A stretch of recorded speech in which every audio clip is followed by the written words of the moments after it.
you doing? Getting ready for chicken. Meat birds came in.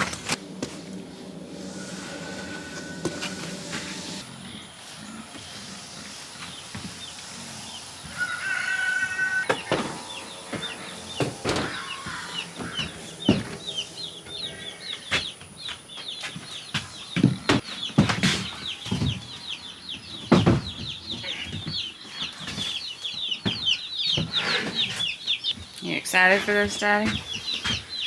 Yeah, excited like preparing for a hurricane.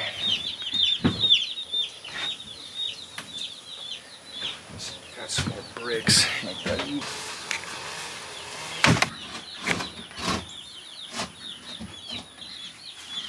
One little sprig of greens for him? Yeah.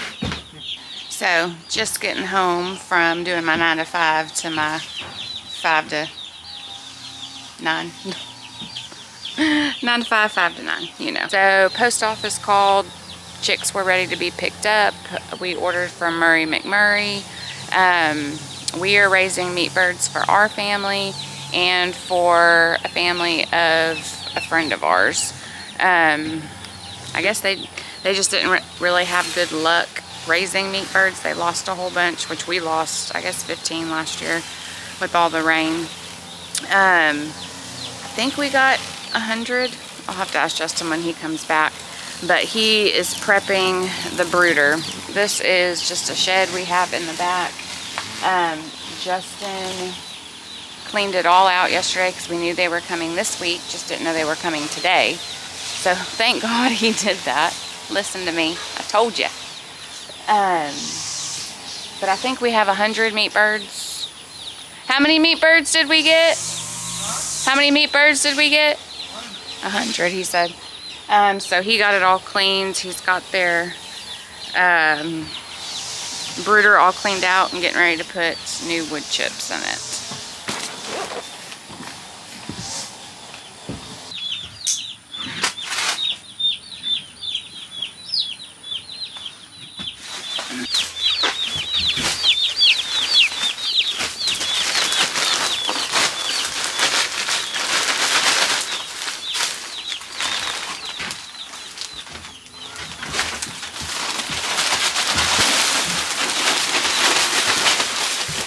So I guess you would say you sectioned off about 1/3 of this shed to make the brooder?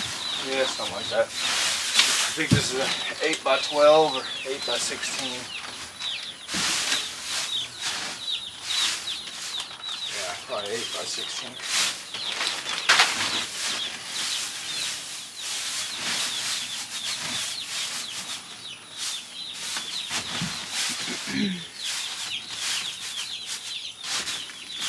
I like to ramp it so I can climb up to it, the water, because this is where our water's going to be.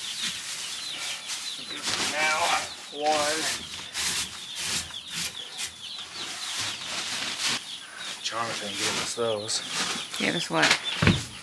Oh, the Heat plates. Oh, he's got to find the legs though. Dang it.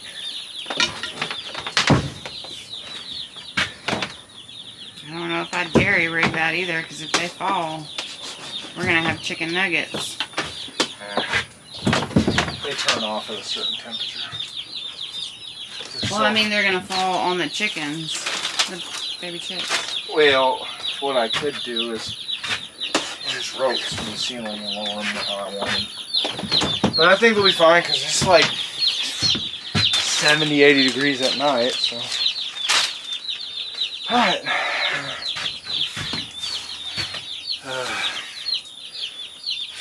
We do apple cider vinegar, garlic, and honey. And it just gives them a quick immune boost from this little drive from wherever, Murray McMurray hatchery. See, it's kind of hot in here. Right, let's count them.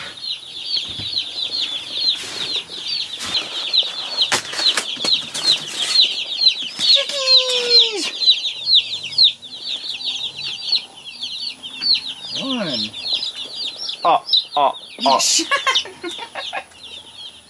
2. Oh,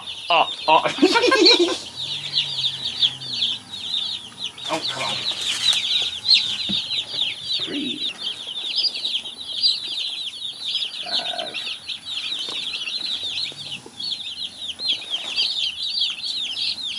6. Number 2.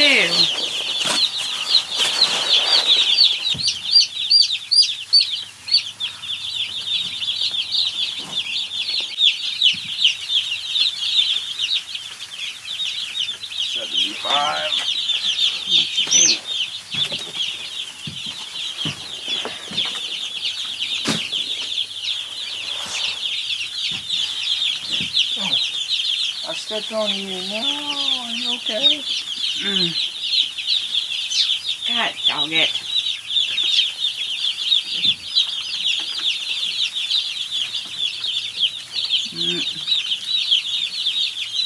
Dang it.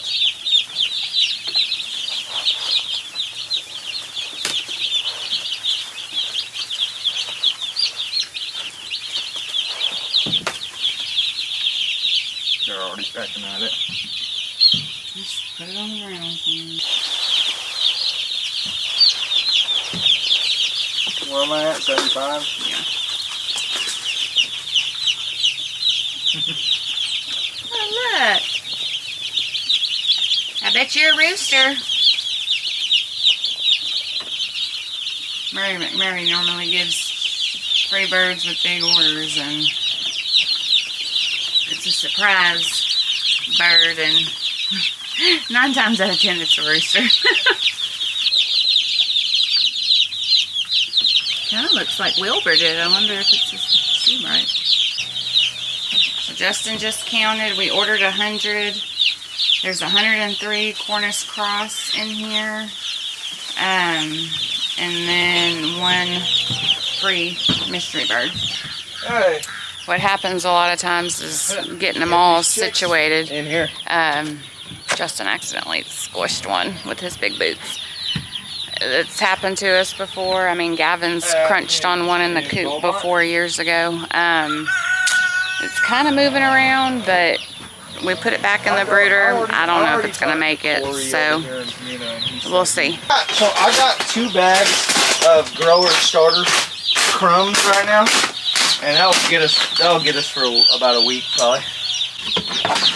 All right, Daddy. So why have we continued to do Cornish crossover Red Rangers and Big Red Boys? Mainly just because it's a faster growing time. I don't want to pay for feed for 12 weeks when I can pay for feed for 8 weeks.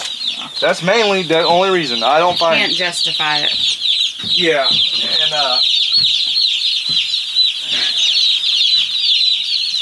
and the other, I like the Red Rangers. They're good. I find them to be actually more juicy than these, just because they move around more. But honestly, like I said, personal preference on, do you want to spend 4 more weeks of feed? 4 more weeks of feed when they're fully grown is a good close to 300-400 pounds. So I mean, And more moving. yep, and more moving, and honestly, we just don't have the land to do it. I mean, we got 3/4 of an acre total. Our whole backyard is only, the area we're using is probably only Half an acre, maybe? 150 by 50.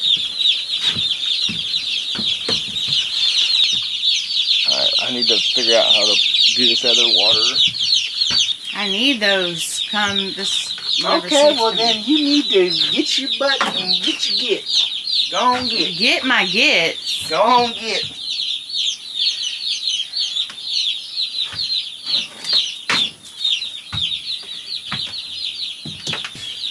I have to make another one of those things, so I'll just do this for now.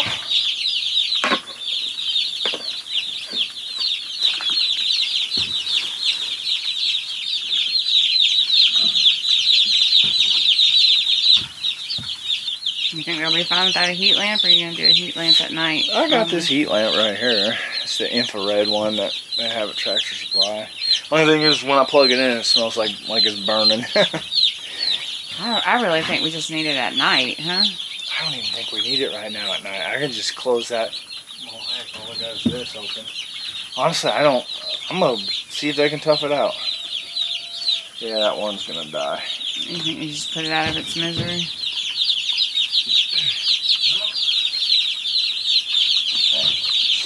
You know what? Let's give it the benefit of the doubt and see if it'll survive.